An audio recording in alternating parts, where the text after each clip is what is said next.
মার্কেটের যে অনেকে তো অনেক ধরনের দরদাম করে থাকেন, তো কে কে জিতছেন মার্কেটে দরদাম করে, না জিতে থাকলে দরদাম কীভাবে করতে হয় সেটা মোশাররফ করিম থেকে শিখে নেবেন। দেখেন, কিন্তু দামাদামি করে আমার লোকে কেউ এখন পর্যন্ত জিততে পারে নাই। কোন দাম কোন? 1700। বাহ, মালগুলো আপনার গাগু পয়লা সাইলটা ভালোই দিচ্ছেন। আমার মনে হয় খেলাটা বেশি সময় ধরে খেলন যাব। 250। ধরো ভাই, ফাজলামি করতেছেন।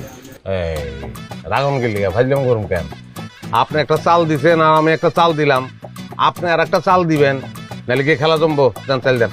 ভাই একদম 700। বুঝছি, দম নাই আপনার। সুন্দরবনের খাঁটি মধু আর বাদাম একলগে খেয়েন, জোশ চলে আইব। ভাই আমার জোশের কোনো দরকার নাই ভাই, 700 হইলে লয়া যান। না রে ভাই, বহুত আশা করছিলাম কিন্তু খেলাটা তো জমতাছে না। আচ্ছা যান, 300 ফিক্স। বুঝছি ভাই, আপনি ড্রেসটা নিবেন না, উদয় দাম দর করতেছেন। অবশ্যই নিব রে ভাই। আচ্ছা যান, আর 20 টাকা বেশি। ভাই এই দামে সারা মার্কেটে কোনো ড্রেস পাইবেন না। আপনি কাজ করেন, নিচে যায় ভ্যানে খুঁজে দেন। আরে ভাই, কাস্টমার রে কফি খাওয়াইতে গেলে তো 20-50 টাকা খরচ হয়, হয় না? আপনি কফি খাইতেছেন, খাওয়ামো, তাতে আমার কোনো সমস্যা নেই। নিচে যাবেন, কফির দোকান আছে, আমার কথা কয়ে কফি খাই নেবেন। কিন্তু ভাই দাম কম রাখতে পারবো না।